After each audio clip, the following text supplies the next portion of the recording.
Good afternoon, patrons. This is Erick Mertz, and today I'm going to talk a little bit about my inspiration for the story Old Bones, Return to the River, What It Is Owed. But first I want to address the location where I'm shooting this video. I am in Anchorage, Alaska. My first trip up here, I came for the Alaska Writers Guild Conference. Yesterday I taught a master's class on self-publishing, the fundamentals, like what to do and what not to do, which went really well. Today I attended the regular conference, which was a great time. I met some really cool people. Alaskans are a different breed, and I've really felt at home up here. So if you ever get a chance, this place is worth visiting. I'm definitely coming back and kind of going beyond the city of Anchorage for sure. But let's talk about that story. And again, I want to apologize for, these videos haven't been coming as frequently as I'd like, but now that sort of, the tumult of September and August are behind me, I'll be coming out with these a lot quicker. So this story is one that is really rooted, my inspiration is really rooted in the landscape. I went back and reread it, and if you've ever been to the Willamette Valley, where I'm from, you know that in the spring, when the rains start to come, the climate warms up a little bit, the snow starts to melt, the rivers, of which there are many, they start to swell, they start to, get muddy and brown, and the landscape just gets really saturated. And a lot of my writing, a lot of my imagination comes down to what does the landscape hide from us? What secrets are hidden in those natural places? What's contained in all of that green, that greenery, the trees, the mountains, the rocks. I drive a lot, and I look around and just ask those questions, what could be out there. So in this story, the seed of inspiration came on a drive when I was driving through an area and there was a flooded river, and when the river floods, it brings all this debris and all these branches and tree roots, and you always hear about bridges getting washed out and things getting swept away, and my imagination got swept away. And so as I was looking at this, kind of driving through the valley, and I was looking at this kind of pile of river debris, I kept my mind just went to well, what if somebody found a body in there? What if that shifting river course, and that's where the story really started. And so in the beginning of the story, of course, it starts with bones found in some river wash, and I just went from there.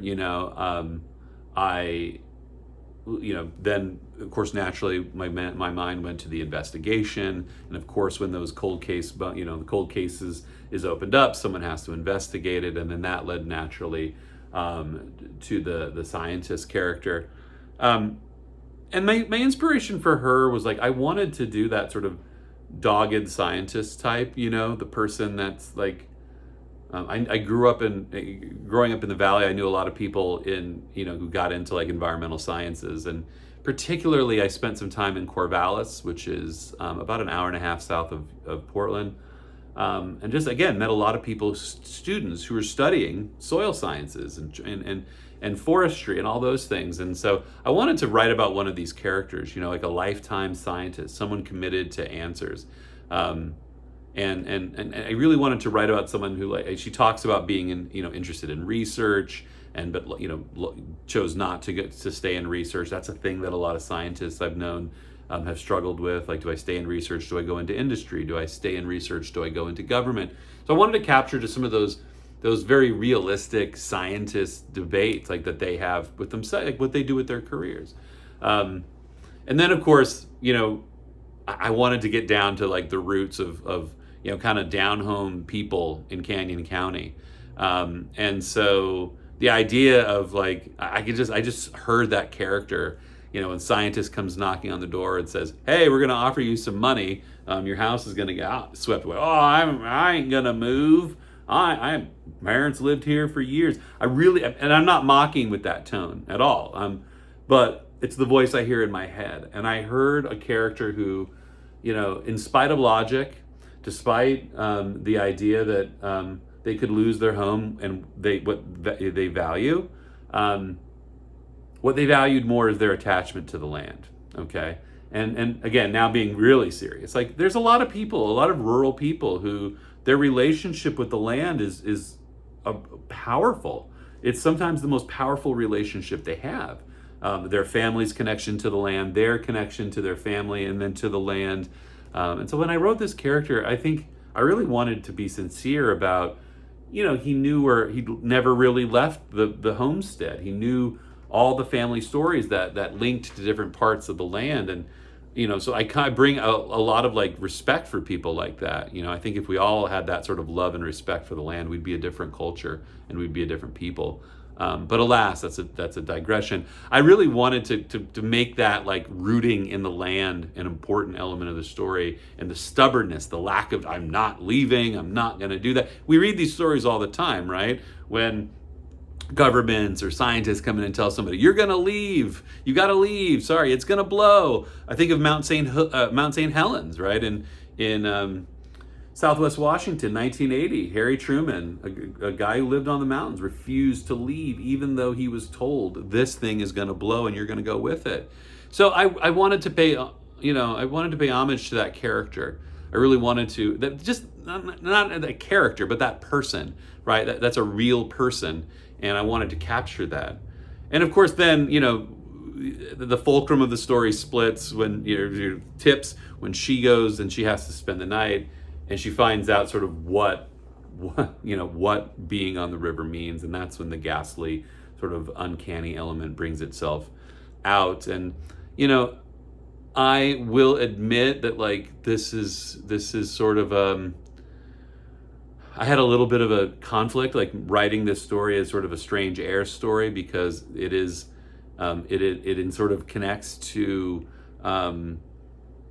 It just sort of has like an Innsmouth Lovecraft connection, this sort of deep one thing in the river that comes out and grabs people. There's actually really great collections of Innsmouth stories, and so I knew this story was going to go there. I knew the story was going in that direction of a deep one, of a creature in the river, and the character having this sort of like sense that he's protecting the land from these people, these things.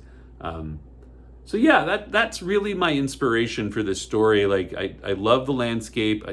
Spring in Oregon again can be a really dramatic, with the amount of water, with the change in the water.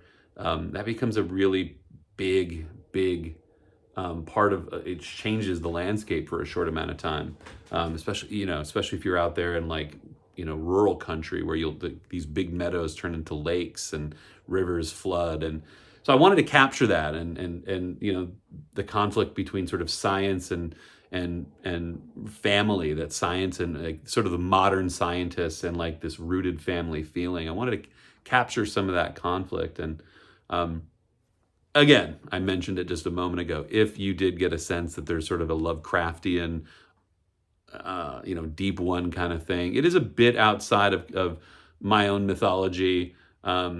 I don't define it as a deep one, as the creature, but like the creature definitely, like if you've got that sense of it, then yeah, like that's kind of what I had in mind. But again, like it's an open world, and I felt like, all right, so maybe there's creatures in the river. Why not, right? I can do that. So anyhow, thank you very much for watching this video. I'm about to go out and enjoy my last evening in Anchorage. I hope you all have a great day, and I'll see you in the next one.